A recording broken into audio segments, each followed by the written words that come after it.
ಸಂಜೆ 6 ಗಂಟೆಗೆ ಠಾಕೂರ್ ವಿಲ್ಲಾದ ಹೊರಗೆ ಸಾಕಷ್ಟು ಗದ್ದಲದ ವಾತಾವರಣವಿತ್ತು. ನಾನು ಹೇಳಿದ್ದೇನೆ, ಹಣ ಮತ್ತು ಬೆಲೆಯ ಬಗ್ಗೆ ನೀವು ಚಿಂತೆ ಮಾಡಬೇಡಿ.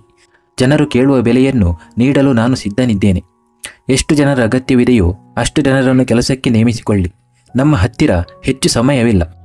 ಈ ಕೆಲಸವನ್ನು 2 ಗಂಟೆಗಳಲ್ಲಿ ಮುಗಿಸಲು ನಾನು ಬಯಸುತ್ತೇನೆ ಎಂದು 34 ವರ್ಷದ ಠಾಕೂರ್ ವಿಲ್ಲಾ ಮಾಲೀಕ ಅರ್ಜುನ್ ಠಾಕೂರ್ ಅವರ ನಿಷ್ಠಾವಂತ ಕಾರ್ಯದರ್ಶಿ ಸಂಜಯ್ ಯಾರೊಂದಿಗೂ ಕೂಗಿ ಕೂಗಿ ಹೇಳುತ್ತಿದ್ದನು. ವಾಸ್ತವವಾಗಿ ನಗರದ ಅತ್ಯಂತ ದುಬಾರಿ ಆಸ್ತಿ ಮತ್ತು ಅತ್ಯಂತ ದುಬಾರಿ ವಿಲ್ಲಾ ಎಂದು ತರಾತುರಿಯಲ್ಲಿ ಅಲಂಕರಿಸಲ್ಪಟ್ಟಿತ್ತು ಮತ್ತು 20-25 ಜನರು ಒಟ್ಟಾಗಿ ಕೇವಲ 2 ಗಂಟೆಗಳಲ್ಲಿ ಅಲ್ಲಿ ಮದುವೆ ಮಂಟಪವನ್ನು ನಿರ್ಮಿಸಿದ್ದರು. ಮದುವೆಗೆ ವಿಶೇಷ ಅತಿಥಿಗಳೇನೂ ಇರಲಿಲ್ಲ. ನಂದಿನಿಯ ಆಹ್ವಾನದ ಮೇರೆಗೆ ಬಂದಿದ್ದ ನ್ಯಾಯಾಲಯದ ಜನರು ಅರ್ಜುನ್ ಅವರ ಸಹೋದರ ಮತ್ತು ಅತ್ತಿಗೆ, ಅವರ ತಾಯಿ, ಅವರ ನಿಷ್ಠಾವಂತ ಮತ್ತು ಯಾವಾಗಲೂ ವಿಶ್ವಾಸಾರ್ಹ ಕಾರ್ಯದರ್ಶಿ ಸಂಜಯ್, ಅರ್ಜುನ್ ಅವರ ಚಿಕ್ಕಪ್ಪ ಮತ್ತು ಚಿಕ್ಕಮ್ಮ ಮತ್ತು ಕೆಲವು ಹತ್ತಿರದ ಸಂಬಂಧಿಕರು ಮತ್ತು ಸ್ನೇಹಿತರು ಉಪಸ್ಥಿತರಿದ್ದರು. ಇಷ್ಟಕ್ಕೂ ಅರ್ಜುನ್ನ ದಯಾಮರಣದ ನಿರ್ಧಾರವನ್ನು ಕೇಳಲು ನೆರೆದಿದ್ದವರು ಮತ್ತು ಈಗ ಅವನ ಮದುವೆಯಲ್ಲಿಯೂ ಅವರೇ ಭಾಗಿಯಾಗಲಿದ್ದರು. ಅರ್ಜುನ್ನ ಕಡೆಯಿಂದ ಇನ್ನೂ ತುಂಬ ಜನ ಇದ್ದರು. ನಂದಿನಿಯ ಕಡೆಯಿಂದ ಒಂದು ಬಾರಿಯೂ ಯಾರೂ ಬರಲಿಲ್ಲ. ಇಷ್ಟಕ್ಕೂ ನಂದಿನಿಯನ್ನು ಅವಳ ಚಿಕ್ಕಮ್ಮನವರು ಸಾಕಿದ್ದರು. ಕೆಲವು ಕಾರಣಗಳಿಂದ ಅವರು ಕಳೆದ ಬಾರಿಯೂ ಬರಲು ಸಾಧ್ಯವಾಗಿರಲಿಲ್ಲ. ಹಾಗೆ ಈ ಬಾರಿಯೂ ಅವರು ಬರಲಿಲ್ಲ. ಮಂಟಪ ಸಿದ್ಧವಾದ ಕೂಡಲೇ ಪಂಡಿತರು ಅಲ್ಲಿಗೆ ಬಂದು ಕುಳಿತು ಹವನವನ್ನು ಉರಿಸಿ ಮಂತ್ರಗಳನ್ನು ಪಠಿಸಲು ಪ್ರಾರಂಭಿಸಿದರು ಮತ್ತು ಸ್ವಲ್ಪ ಸಮಯದ ನಂತರ ಪಂಡಿತರು ವಧುವನ್ನು ಕರೆದುಕೊಂಡು ಬರುವಂತೆ ಕೂಗಿ ಹೇಳಿದರು. ಸಂಜಯ್ ಕರೆದ ತಕ್ಷಣ ಕೇವಲ 27 ವರ್ಷ ವಯಸ್ಸಿನ ನಂದಿನಿ ಸುಂದರವಾದ ಕೆಂಪು ಬನಾರಸಿ ಸೀರೆಯಲ್ಲಿ ವಧುವಿನಂತೆ ಮೆಟ್ಟಿಲುಗಳನ್ನು ಇಳಿದು ಕೆಳಗೆ ಬರುತ್ತಿದ್ದಳು. ಎಲ್ಲರೂ ಅವಳತ್ತ ನೋಡುತ್ತಿದ್ದರು. ಇಂದು ತಮ್ಮ ಜೀವನದ ಅತ್ಯಂತ ವಿಶಿಷ್ಟವಾದ ಮತ್ತು ವಿಚಿತ್ರವಾದ ಮದುವೆಯನ್ನು ನೋಡಲಿದ್ದಾರೆ ಎಂದು ಎಲ್ಲರಿಗೂ ತಿಳಿದಿತ್ತು. ವಯಸ್ಸಾದವರು ತಮ್ಮ ಜೀವನದಲ್ಲಿ ಇಂತಹ ಮದುವೆಯನ್ನು ನೋಡಿರಲಿಲ್ಲ ಮತ್ತು ಯುವ ಜನರು ಕೂಡ ತಮ್ಮ ಜೀವನದಲ್ಲಿ ಎಂದಿಗೂ ಇನ್ನು ಮುಂದೆಯೂ ಇಂತಹ ಮದುವೆಯನ್ನು ನೋಡಲು ಸಾಧ್ಯವಾಗುವುದಿಲ್ಲ. ಈ ಮದುವೆಯ ವಧುವಿನ ಮೇಲೆ ಎಲ್ಲರ ಕಣ್ಣುಗಳು ನೆಟ್ಟಿದ್ದವು. ಇವತ್ತು ಕೂಡ ನಂದಿನಿ ಎಂದಿನಂತೆ ತುಂಬ ಸುಂದರವಾಗಿ ಕಾಣುತ್ತಿದ್ದಳು. ಅವಳ ವ್ಯಕ್ತಿತ್ವ ಮತ್ತು ಸೊಬಗು, ಸೌಂದರ್ಯ ಮತ್ತು ಬುದ್ಧಿವಂತಿಕೆಯ ಅತ್ಯಂತ ಸುಂದರವಾದ ಸಂಯೋಜನೆಯಾಗಿತ್ತು. ನಂದಿನಿಯನ್ನು ನೋಡುತ್ತಿದ್ದಂತೆ ಎಲ್ಲರಲ್ಲಿಯೂ ಗುಸುಗುಸು ಹೆಚ್ಚಾಯಿತು. ಇಷ್ಟು ಸುಂದರವಾಗಿರುವ ಹುಡುಗಿ, ಯಶಸ್ವಿ ಬಿಸಿನೆಸ್ ವುಮನ್, ಅಂತಹ ಹೊಂದಾಣಿಕೆ ಇಲ್ಲದ ಮತ್ತು ವಿಶಿಷ್ಟವಾದ ಮದುವೆಯನ್ನು ಯಾಕೆ ಮಾಡಿಕೊಳ್ಳುತ್ತಿದ್ದಾಳೆ ಎಂದು ಯಾರಿಗೂ ಅರ್ಥವಾಗಲಿಲ್ಲ. ನಂದಿನಿ ಮೆಟ್ಟಿಲು ಇಳಿದು ಮಂಟಪಕ್ಕೆ ಬಂದು ಕುಳಿತುಕೊಂಡಿದ್ದಳು. ಆದರೆ ಅವಳ ಸುತ್ತಲಿನ ಪಿಸು ಮಾತುಗಳು ಮೊದಲಿನಂತೆಯೇ ಮುಂದುವರಿದಿತ್ತು. ಇವಳು ಮತ್ತೆ ವಾಪಸ್ಸು ಏಕೆ ಬಂದಿದ್ದಾಳೆ? ಇವಳು ಸತ್ತು ಹೋಗಿದ್ದಳಾ? ಇಷ್ಟು ವರ್ಷ ಎಲ್ಲಿದ್ದಳು ಎಂದು ಎಲ್ಲರೂ ಪಿಸುಗುಟ್ಟುತ್ತಿದ್ದರು. ಅರೆ, ಅವಳು ಎಲ್ಲಿಯೋ ಇದ್ದಳು, ಮತ್ತೆ ಏಕೆ ಹಿಂತಿರುಗಿದಳು? ಮತ್ತು ಅವಳು ಈಗ ಏಕೆ ಮದುವೆಯಾಗಲು ಬಯಸುತ್ತಾಳೆ? ಅಷ್ಟೊಂದು ಚಿಂತೆ ಇದ್ದವಳು ಇಷ್ಟು ವರ್ಷಗಳ ಕಾಲ ಏಕೆ ಓಡಿ ಹೋದಳು? ತನ್ನ ಗಂಡನೊಂದಿಗೆ ಇಲ್ಲೇ ಇರಬಹುದಿತ್ತಲ್ಲ ಎಂಬ ಮಾತು ಈ ಗಾಸಿಪ್ ಗುಂಪಿನಲ್ಲಿ ಒಬ್ಬ ಮಹಿಳೆ, ಅಯ್ಯೋ ಅದೆಲ್ಲವನ್ನು ಬಿಟ್ಟುಬಿಡಿ, ವಧುವರರು ಒಬ್ಬರನ್ನೊಬ್ಬರು ಹೇಗೆ ಮದುವೆಯಾಗುತ್ತಾರೆ ಎಂದು ತಿಳಿದುಕೊಳ್ಳಲು ನನಗೆ ಆಸಕ್ತಿ ಇದೆ ಎಂದಾಗ ಇನ್ನೊಬ್ಬ ಮಹಿಳೆ, ಅದನ್ನು ಬಿಟ್ಟುಬಿಡಿ, ಮದುವೆ ಹೇಗಾದರೂ ಆಗುತ್ತದೆ. ನಾನಂತೂ ಅವರ ಮೊದಲನೇ ರಾತ್ರಿ ಹೇಗಿರುತ್ತದೆ ಎಂದು ಈವಾಗಲೇ ನಾನು ಊಹಿಸುತ್ತಿದ್ದೇನೆ. ಎಲ್ಲರೂ ಮೆಲ್ಲನೆ ನಗಲು ಶುರು ಮಾಡಿದರು. ಈ ವಾತಾವರಣ ಠಾಕೂರ್ ವಿಲ್ಲಾದ ಒಳಗಷ್ಟೇ ಅಲ್ಲ, ಠಾಕೂರ್ ವಿಲ್ಲಾದ ಹೊರಗೂ ವರದಿಗಾರರ ಕೂಟವಿತ್ತು. ಪ್ರತಿಯೊಬ್ಬ ವರದಿಗಾರನು ತನ್ನದೇ ಆದ ರೀತಿಯಲ್ಲಿ ಸುದ್ದಿ ಬಿತ್ತರಿಸುತ್ತಿದ್ದರು. ಅರ್ಜುನ್ ಠಾಕೂರ್ನ ದಯಾಮರಣ ಪ್ರಕರಣದಲ್ಲಿ ಮತ್ತೊಂದು ಹೊಸ ಟ್ವಿಸ್ಟ್. ಅರ್ಜುನ್ ಠಾಕೂರ್ ಅವರ ಜೀವನದ ಮತ್ತೊಂದು ಸತ್ಯ ಹೊರಬಿದ್ದಿದೆ. ಅರ್ಜುನ್ ಠಾಕೂರ್ ಸಾಯುವನೋ ಅಥವಾ ಮದುವೆಯಾಗುವನೋ?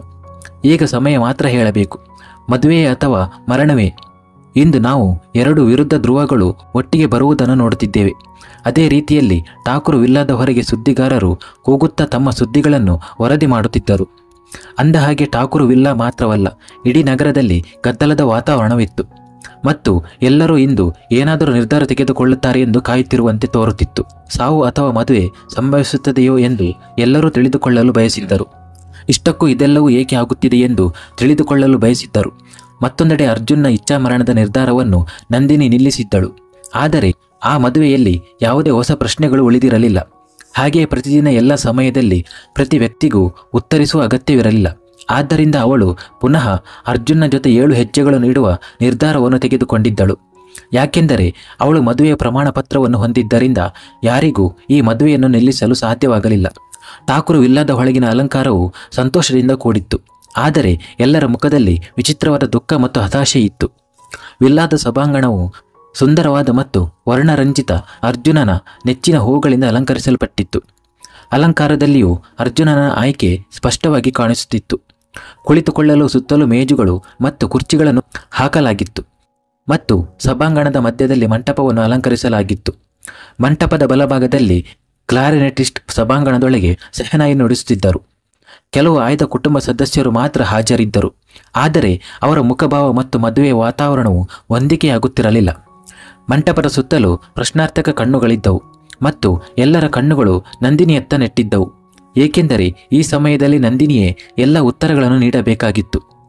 ಕೆಲವು ಪೂಜೆ ಮತ್ತು ಔಪಚಾರಿಕ ವಿಧಿವಿಧಾನಗಳ ನಂತರ ಪಂಡಿತರು ಮತ್ತೆ ವರನನ್ನು ಕರೆಯಿರಿ ಎಂದು ಕರೆದರು. ವರನನ್ನು ಕರೆಯಿರಿ ಎಂದಾಗ ಇಡೀ ಸಭಾಂಗಣದಲ್ಲಿ ಮೌನ ಆವರಿಸಿತ್ತು. ಈ ಹೊತ್ತಿನಲ್ಲಿ ಒಂದು ಸಣ್ಣ ಸೂಜಿ ನೆಲದ ಮೇಲೆ ಬಿದ್ದರೆ ಅದರ ಪ್ರತಿಧ್ವನಿ ಎಲ್ಲರ ಕಿವಿಗೂ ಮುಟ್ಟುವಷ್ಟು ಮೌನ ಆವರಿಸಿತು. ನಂದಿನಿಯ ಸನ್ನೆಯಿಂದ ಸಂಜೆಯ ಒಳಗೆ ಓಡಿದವನು ಇಬ್ಬರು ಸೇವಕರೊಂದಿಗೆ ಚಲಿಸಬಲ್ಲ ವೆಂಟಿಲೇಟರ್ ಹಾಸಿಗೆಯನ್ನು ಮಂಟಪದ ಕಡೆಗೆ ತಳ್ಳಿಕೊಂಡು ಬಂದನು. ಹಾಸಿಗೆಯ ಮೇಲೆ ಸುಮಾರು 30 ವರ್ಷ ವಯಸ್ಸಿನ ದುರ್ಬಲ ವ್ಯಕ್ತಿ ಮಲಗಿದ್ದನು ಮತ್ತು ಅವನಿಗೆ ಅನೇಕ ಯಂತ್ರಗಳನ್ನು ಜೋಡಿಸಲಾಗಿತ್ತು. ಆದರೆ ಅವನ ಕಣ್ಣುಗಳು ತೆರೆದಿದ್ದವು. ಆದರೆ ಇಡೀ ದೇಹವಲ್ಲ.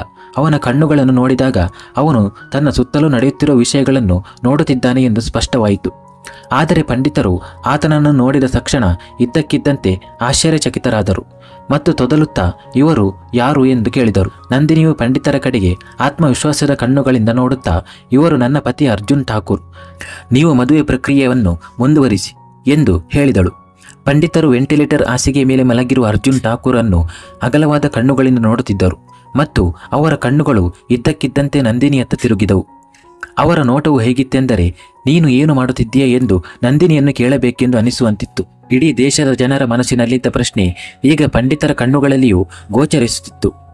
ಕಳೆದ 6.5 ವರ್ಷಗಳಿಂದ ಕೋಮಾದಲ್ಲಿ ಮಲಗಿದ್ದ ಅರ್ಜುನ್ನನ್ನು ಮದುವೆಯಾಗಲು ನಂದಿನಿ ತೆಗೆದುಕೊಂಡಿದ್ದ ನಿರ್ಧಾರ ದೇಶದಾದ್ಯಂತ ಮಾಧ್ಯಮಗಳಲ್ಲಿ ಬೆಂಕಿ ಹಚ್ಚಿದ್ದು ಈ ಸ್ಟೋರಿಯನ್ನು ಎಲ್ಲರೂ ಕವರ್ ಮಾಡಲು ಬಯಸಿದ್ದರು. ನಂದಿನಿಯ ಉದ್ದೇಶವೇನು? ಅರ್ಜುನನ ಹಣಕ್ಕಾಗ ಅಥವಾ ಅರ್ಜುನನ ಪ್ರೀತಿಗಾಗಿ ಅವಳು ಮತ್ತೆ ಬಂದಿದ್ದಾಳ ಎಂಬ ವಿಷಯವನ್ನು ಅರಿತುಕೊಳ್ಳಲು ಎಲ್ಲರೂ ಬಯಸಿದ್ದರು.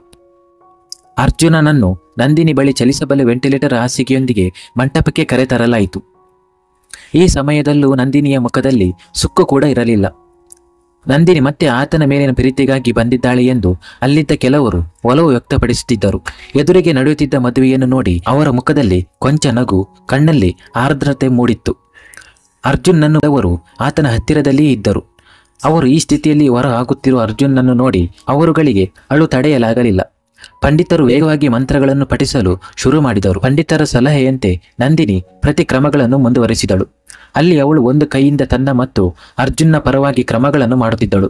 ಇನ್ನೊಂದು ಕೈಯಿಂದ ಅವಳು ಪ್ರಕ್ರಿಯೆಯ ಉದ್ದಕ್ಕೂ ಅರ್ಜುನನ ಕೈಯನ್ನು ಹಿಡಿದಿದ್ದಳು. ಅದು ಹೇಗಿತ್ತು ಅಂದರೆ 7 ವರ್ಷಗಳ ಹಿಂದಿನ ಹಾಗೆ. ಈಗ ಸುತ್ತುಗಳ ಸರದಿ ಬಂದಿತ್ತು. ನಂದಿನಿ ಈ ಚಲಿಸಬಲ್ಲ ಹಾಸಿಗೆಯ ಮೇಲೆ ಒಂದು ಕೈಯಿಂದ ಅರ್ಜುನನ ಕೈಯನ್ನು ಹಿಡಿದುಕೊಂಡು ಮುಂದೆ ಹೋಗುತ್ತಿದ್ದಳು ಮತ್ತು ಮನೆಯ ಇಬ್ಬರು ಸೇವಕರು ಹಾಸಿಗೆಯನ್ನು ಹಿಂದಿನಿಂದ ತಳ್ಳುತ್ತಿದ್ದರು ಮತ್ತು ಒಂದೊಂದಾಗಿ ಸುತ್ತುಗಳನ್ನು ಪೂರ್ಣಗೊಳಿಸಿದರು. ಪ್ರತಿ ಸುತ್ತಿನಲ್ಲೂ ನಂದಿನಿಯ ನೆನಪುಗಳು ಗಾಢವಾಗುತ್ತಾ ಹೋದವು. ಪ್ರತಿ ಸುತ್ತು ಅವಳನ್ನು ಹಳೆಯ ನೆನಪುಗಳಲ್ಲಿ ಮುಳುಗಿಸುತ್ತಿತ್ತು. ಕನ್ಯಾದಾನದ ಸರದಿ ಬಂದಿತ್ತು. ಪಂಡಿತರು ಮತ್ತೊಮ್ಮೆ ನಂದಿನಿಯನ್ನು ಆಶ್ಚರ್ಯದ ಕಣ್ಣುಗಳಿಂದ ನೋಡಿ ಕನ್ಯಾದಾನವನ್ನು ಯಾರು ಮಾಡುತ್ತಾರೆ ಎಂದು ಕೇಳಿದರು. ಈ ಮಾತುಗಳನ್ನು ಕೇಳಿದ ನಂದಿನಿಯ ಕಣ್ಣುಗಳು ಮತ್ತೊಮ್ಮೆ ತೇವವಾದವು. ಅವಳಿಗೆ ಸತ್ತು ಹೋಗಿರುವ ತಂದೆ ತಾಯಿಯ ನೆನಪಾಗಿ ಅವರು ಇದ್ದಿದ್ದರೆ ಬಹುಶಃ ಅವರು ಇಂದು ಈ ಆಚರಣೆಯನ್ನು ಮಾಡುತ್ತಿದ್ದರು ಎಂದು ನಂದಿನಿ ಹೀಗೆ ಯೋಚಿಸುತ್ತಿದ್ದಾಗ ಅವಳಿಗೆ ಮತ್ತೊಂದು ಆಲೋಚನೆಯೂ ಬಂದಿತು. ಅವರು ಮಾಡುತ್ತಿದ್ದರೋ ಅಥವಾ ಇಂತಹ ಮದುವೆಯನ್ನು ನಿರಾಕರಿಸುತ್ತಿದ್ದರೋ ಎಂದು ಅಂದುಕೊಂಡಳು. ನಂದಿನಿ ತನ್ನ ಆಲೋಚನೆಗಳಿಂದ ಹೊರಬಂದು ಸಂಜಯ್ ಕಡೆಗೆ ನೋಡಿದಳು ಮತ್ತು ಈ ಸಮಯದಲ್ಲಿ ಸಂಜಯನ ಕಣ್ಣುಗಳು ಸಹ ತೇವವಾದವು. ಸಂಜಯ್ ಮುಂದೆ ಬಂದು ಪಂಡಿತರೆ, ಕಳೆದ ಬಾರಿಯಂತೆ ಈ ಬಾರಿಯೂ ನಾನು ಕನ್ಯಾದಾನ ಮಾಡುತ್ತೇನೆ ಎಂದು ಹೇಳಿದನು. ಹೀಗೆ ಹೇಳುತ್ತಾ ಕನ್ಯಾದಾನವನ್ನು ಮುಗಿಸಲು ನಂದಿನಿಯ ಪಕ್ಕದಲ್ಲಿ ಕುಳಿತುಕೊಂಡನು. ಹಠಾತ್ತನೆ ಪಂಡಿತರು ಹೇಳಿದಾಗ ನಂದಿನಿ ಇನ್ನೂ ತನ್ನ ನೆನಪುಗಳಲ್ಲಿ ಮುಳುಗಿ ಹೋದಳು. ಈಗ ವರನು ವಧುವಿಗೆ ಮಂಗಳಸೂತ್ರವನ್ನು ಧರಿಸುತ್ತಾನೆ ಮತ್ತು ಸಿಂಧೂರ ದಾನ ಮಾಡುವ ಸಮಾರಂಭವನ್ನು ಮಾಡಲಾಗುವುದು ಎಂದು ಕೇಳಿದ ನಂದಿನಿ ಅರ್ಜುನನ ಕೈಯನ್ನು ಹಿಡಿಯಲು ಮುಂದಾದಳು. ಆಗಲೇ 2 ಕೈಗಳು ಪೂಜೆಯ ತಟ್ಟೆಯನ್ನು ಹಿಡಿದುಕೊಂಡು ಮುಂದೆ ಬಂದವು. ಒಂದು ಚಿಕ್ಕ ಮಂಗಳಸೂತ್ರ ಮತ್ತು ಸಿಂಧೂರದ ಡಬ್ಬಿಯನ್ನು ತಟ್ಟೆಯಲ್ಲಿ ಇರಿಸಲಾಗಿತ್ತು. ನಂದಿನಿ ತಲೆ ಎತ್ತಿ ನೋಡಿದಳು. ಅರುಂಧತಿಯವರು ಕೈಯಲ್ಲಿ ತಟ್ಟೆ ಹಿಡಿದು ಕಣ್ಣಲ್ಲಿ ನೀರು ತುಂಬಿಕೊಂಡು ನಿಂತಿದ್ದರು. ಅವರು ಅರ್ಜುನನ ತಾಯಿಯಾಗಿದ್ದರು. ಅರುಂಧತಿಯವರು ಅವರನ್ನು ಬೆಂಬಲಿಸುತ್ತಿರುವುದನ್ನು ನೋಡಿ ಅರ್ಜುನನ ಅಣ್ಣ, ಅಮ್ಮ ಎಂದು ಗದರಿದನು. ಅವನು ತನ್ನ ಮಾತನ್ನು ಪೂರ್ಣಗೊಳಿಸುವ ಮೊದಲು ಶ್ರೀಮತಿ ಅರುಂಧತಿಯವರು ಅವನತ್ತ ದುರುಗುಟ್ಟಿ ತಟ್ಟೆಯನ್ನು ನಂದಿನಿಯ ಕಡೆಗೆ ಸರಿಸುತ್ತಾ ಸ್ವತಃ ಅರ್ಜುನನ ಕೈಗಳಿಂದ ವಿಧಿವಿಧಾನಗಳನ್ನು ಮಾಡಲು ಪ್ರಾರಂಭಿಸಿದರು ಮತ್ತು ಅಂತಿಮವಾಗಿ ಅವರು ತೇವಗೊಂಡ ಕಣ್ಣುಗಳಿಂದ ನಂದಿನಿಯತ್ತ ನೋಡಿದರು ಮತ್ತು ಮಗನೇ, ನಿನಗೆ ಯಾವ ಭರವಸೆ ಇದೆಯೋ ಅದೇ ಭರವಸೆ ನನಗೂ ಇದೆ. ನಮ್ಮ ಸಂಬಂಧವು ಮುಖ್ಯವಲ್ಲ ಎಂದು ನನಗೆ ತಿಳಿದಿದೆ.